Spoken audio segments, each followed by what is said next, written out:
Alright, so I brought the engine inside, got it dried off quite a bit. So here's how it looks. I think you guys will be pretty surprised how good it turned out. Can actually see all of the silver stuff again. That was all black before. I don't know if you guys remember, but polished up the oil pan real good. Basically what I do is I put some towels down on the ground and I actually take the brake parts cleaner. I just work in sections. The straw lets you reach into places like this, get down inside where you wouldn't normally be able to get. I mean, the engine looks a million times better than it did when we started. So I'm really happy with the way it turned out. Oil pan, as you remember, was caked in oil. It's all cleaned up now, looks beautiful. This is the pretty side of the engine. This is the front of the engine that you see when you pop the hood. This is the first thing you see. So I'm gonna go ahead and be painting this probably tonight. This stuff comes off and gets replaced with our new turbo setup. So before I move on to painting this thing, I want to give a big shout out to Meguiar's, because that citrus power cleaner, first time using it. I've used other brands and had marginal success. This stuff's badass. If you can find it, I suggest buying some if you do a lot of jobs like this. I will be using it more often now. So thank you to Meguiar's for making an awesome product. We appreciate that. So anyway, I'm gonna go ahead and pull this valve cover off, and then I'm gonna get ready to go paint.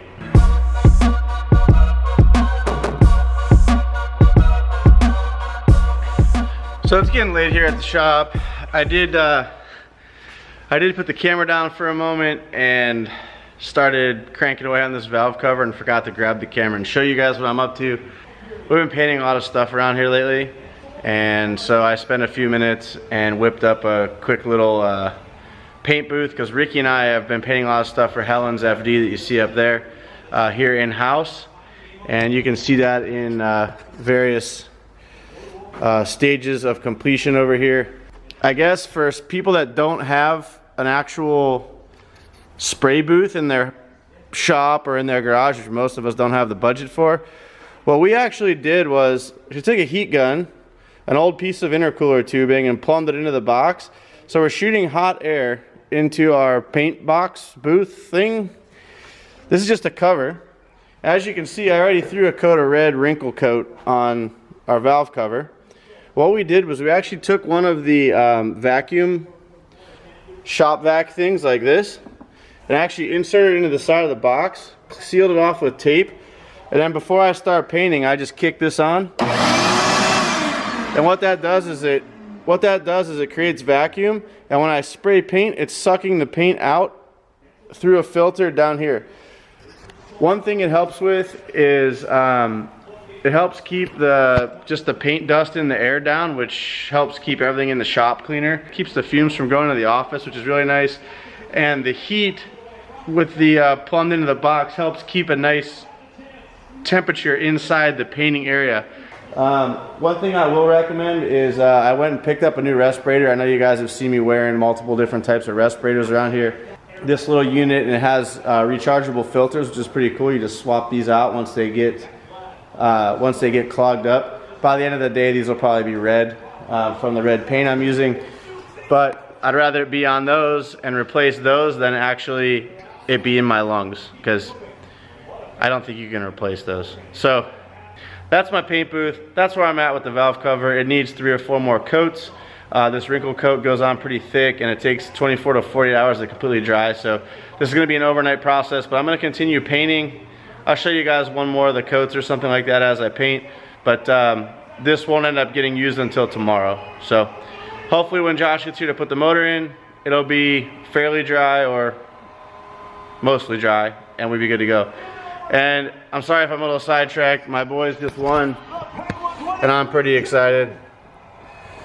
Just a nice little overtime win for the boys. Way to go, Pens.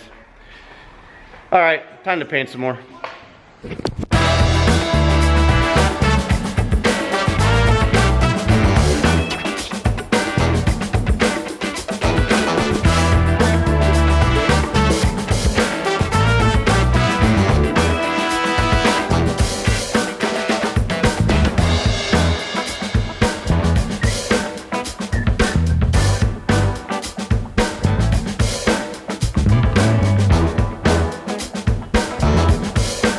Hands that hold on with a Kung Fu grip. The grip you helped Joe use in self-defense. So Josh is back. and we're going to be tackling the timing belt, water pump, the new turbos, new valve cover gasket, front main seal, rear main seal. So we actually got a box of goodies here, fresh OEM goodies, brand new timing belt. I always recommend using a OEM timing belt in all of these important components. Just get the OEM parts. They really are better for some of these really important things. So this is actually the tensioner. This was the thing that failed, right? The hydraulic tensioner. The hydraulic tensioner, Yes. which we'll show you guys how to install that. But lots of goodies going in, and we'll get all set up and let Josh get to work here.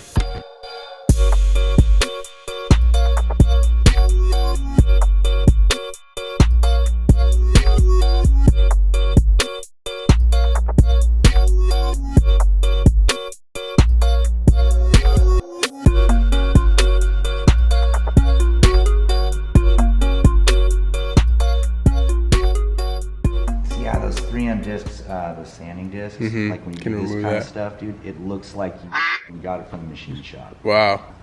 Okay. This stuff is that's thick. Awesome stuff. Okay, and what does that do? It just seals it really good? I like to put it on O-rings that slide into things. Say you're putting the fuel injectors on, I'll put a tiny bit on the fuel injector O-ring that stabs into the rail.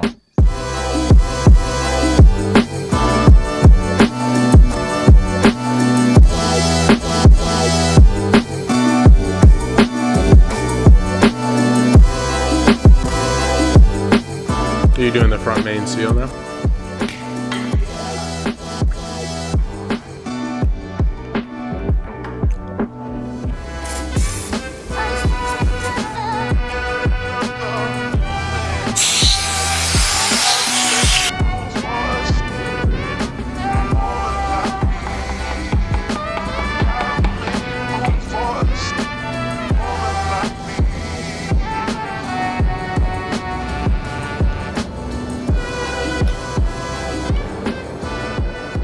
So you just got the new front main seal in? Yeah. Nice. And I you know, I usually wipe grease or that silicone paste inside my oil seals too. Just to make it go in a little bit easier. Cool. Yeah, and then when you first run it, you know, since you know you want something on there because you could burn the seal up if everything's like super clean. Copper anti-seize brake lube. So what are you going to be using with this? So that's just super. I like to put that on the inside of the throw out bearing. I've always liked to wipe something, a little bit of something inside the crankshaft sprocket, because you don't want it to seize on the nose of the crankshaft for later servicing stuff. So a little bit of that anti-seize. I mean a tiny bit in there. You definitely wouldn't want it to sling out and get caught up inside your crank, crank sensor. Yep. Because it goes right there. Cool. Yeah, I just put a little bit in there. Let's see.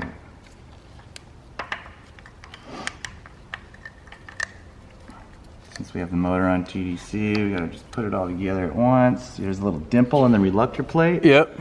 And it lines up with this hash mark on the oil pump housing. Oh, okay. So that's your crankshaft mark. And then you got your other ones up here. Yep. Your dots. Okay, so you spun it before you took the crank pulley off. Yeah. Before I took the belt off, I actually lined everything up. Yeah, because these spring load really bad. Everything else stays where it is. It's not like a valve's gonna spring load open and bend. It's actually just gonna slam shut. So you're not gonna like hurt anything when it happens. But okay. If you guys saw in the previous video, Mickey was refinishing the valve cover, the one that you see. So we can't finish the timing belt process right now, so I think we're gonna change gears and go to some of the turbo stuff. Is that the plan? Yeah. Okay. Switch over to turbo.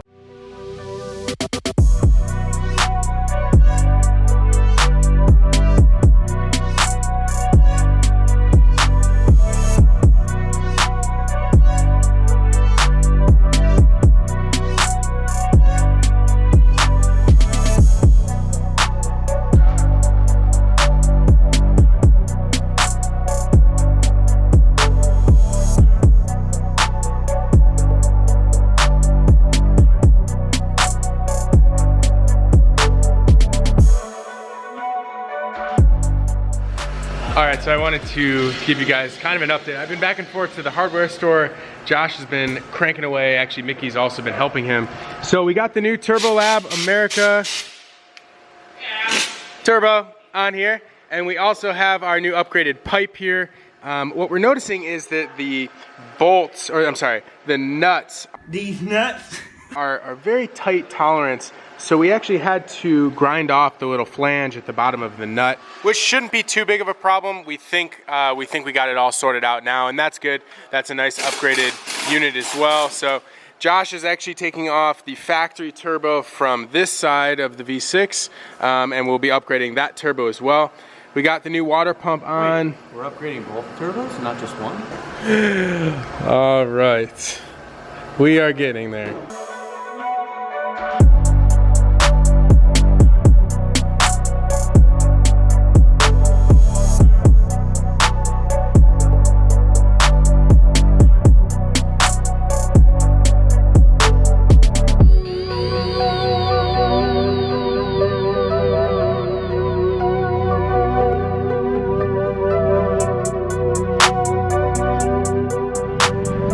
So while Josh is doing kind of all of the heavy lifting, I'm going ahead and cleaning up all these like components like brackets and heat shields and stuff like that that you may or may not see, but I like to go kind of the extra mile. We really want to make this thing as clean as we possibly can, and I don't want to get in Josh's way. So I'm going to do all this easy stuff while Josh is working on the more important things. But at the end of the day, I think it's going to look really good, and we'll get rid of that kind of grimy look, and either we're just gonna Scotch-Brite these, or maybe we'll paint them, we'll see.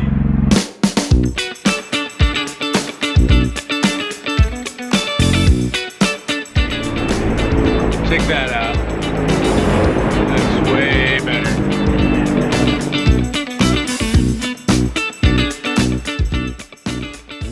All right, so here's the finished product. They look pretty good, maybe not Mickey spec. Maybe between Evan Performance and Ricky Styles, but they look pretty good.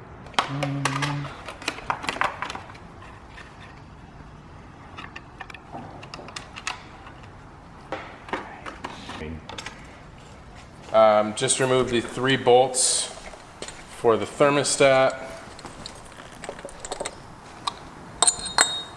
This guy should just pop out, hopefully.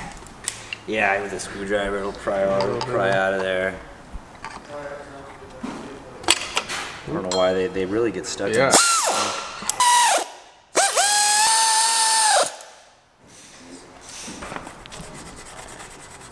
Did you put anything on this? Some of that silicone paste. Use that on everything, huh? Yeah, after I load it on there, kind of holds it in there. Is that Scotch-Brite discs is what they are basically. Yeah. Right, that just pops in here. It doesn't matter which way, right? I put is there a hole in it? Yep. Put that up. Yeah. Oh, stick the gasket on this first. Yeah. Yeah, I can see the ridge in there now. There's the hole up. Pop that in. Oops. There we go. Yeah, I'm probably more in the way than. Yeah, Alright, I got it. Is. Yeah, nice. we're good. There we go. The fuel rail. I'll just keep. You guys, you just pop these guys out. Right? Yeah, just kind of. Yep. Okay, these are new fuel injectors here. Injector Dynamics 1050s. And they come with these little adapters to convert. I think this is like a Bosch style connector. Just plug it in. It should go over there and clip. A little bit of the 3M silicone paste. Yep, just on your finger on that O-ring on the outside. Yeah. And that will just help it seal. Yeah, so then when you put it in and you can like wiggle it in a little bit and it will That's it. yeah. So I'm gonna go ahead and do that for the rest of these. Yeah, let's go put it on. Pretty.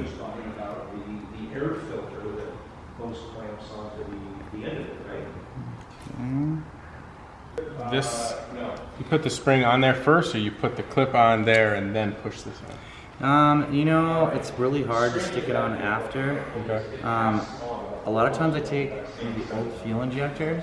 You can do it with like it just sure makes it easier. There, see it? Yeah. It's good, right? That worked great. That worked great. It's just getting them past that little end tip part. All right. We got the right clips. This is copper coat spray gasket. This stuff's really nice. This stuff's great. Okay, this gasket will go on slightly offset the wrong way. Really? So you have to really pay attention. See, those are the tricks. It'll barely That's the trick. leave a gap. Yeah. It's this way, right? Think? Yes. Yep. Can I get a hand with this? What do you want, all this off? Yeah. This guy. There you go. Hey, I ain't working today. That's clean. I'll help you. My hands are I'll help clean. you. What do you need? Yeah. Okay. You can just let those hang down. There's a cap in here. Good job, TJ. Without you, it couldn't be done. Thank you, brother. I know.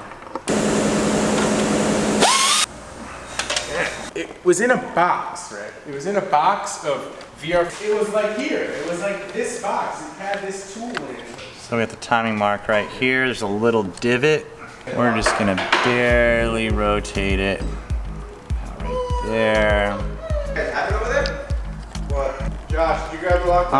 No, we were looking at it today when you got it out. There's the timing mark on here. You guys can't see it.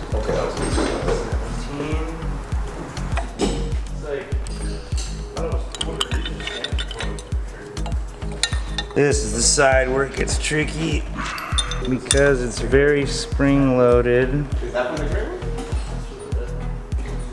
one? There it is.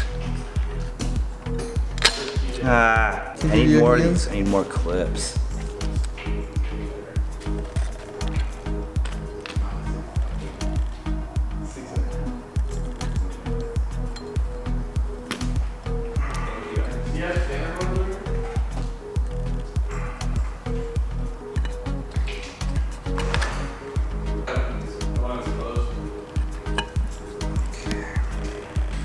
Timing mark there, there,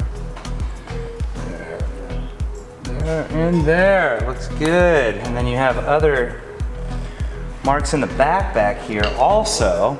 Kind of hard to see, but you have a little square tang, and then you have two little dots on either side. So, and then this one's got a line with a pointer. So besides the ones in the front, you have multiple. These are very critical. One tooth off, you've been in all the valves. All right, so I see the square here, but where's Yeah. the other one? Up here, there's the point. Okay. There's the point when there's a line on the back of the sprocket, and then this one where the square goes has two dots. I see 'em. I don't think the camera's gonna see him. Yeah, the cams, people get these cams mixed up. There's just certain stuff that is set up this way to help that from happening. Because you could put this sprocket over there and you could still line the dot up, but then you wouldn't have the two dots. Like this one has two dots on the back that go on either side of the square, and then this one's got a line for the pointer. So if you ended up putting this camshaft somehow, you know, this side's different over this sprocket on this side, you could line the dot up, but the back wouldn't. And then on the front. See, you have your marks back there that lines up with the dot, and if you follow the tooth all the way down, it will line up with the mark. And then the same thing on that side. Yeah. This is the hydraulic tensioner. Yep. So you can see it fits right in there like that. When this is set up properly, this pin should basically freely slide in and out.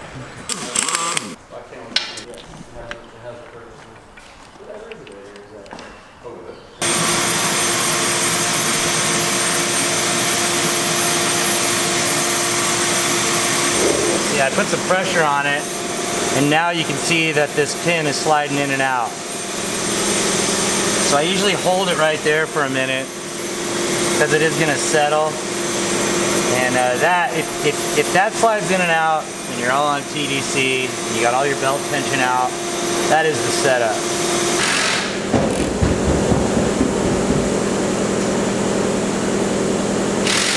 That's what we all. Ooh, that's what we all good. go for. Yeah, look at that. That's nice and tight. So before, the deflection was like an inch or more. We will pull the grenade pin now. All right, guys. So I think that's where guys. Yeah. that's where we're gonna stop today's video. We got a ton of work done. This motor's almost ready to go back in the car, guys. I am so excited. So if you like this video, please remember, please give it a big thumbs up. Subscribe to our channel, and remember that one of you guys is taking home the VR4 in just a couple weeks. So if you want to get entered to win, the link is always in the description. Peace out, guys, and we'll see you in the next video.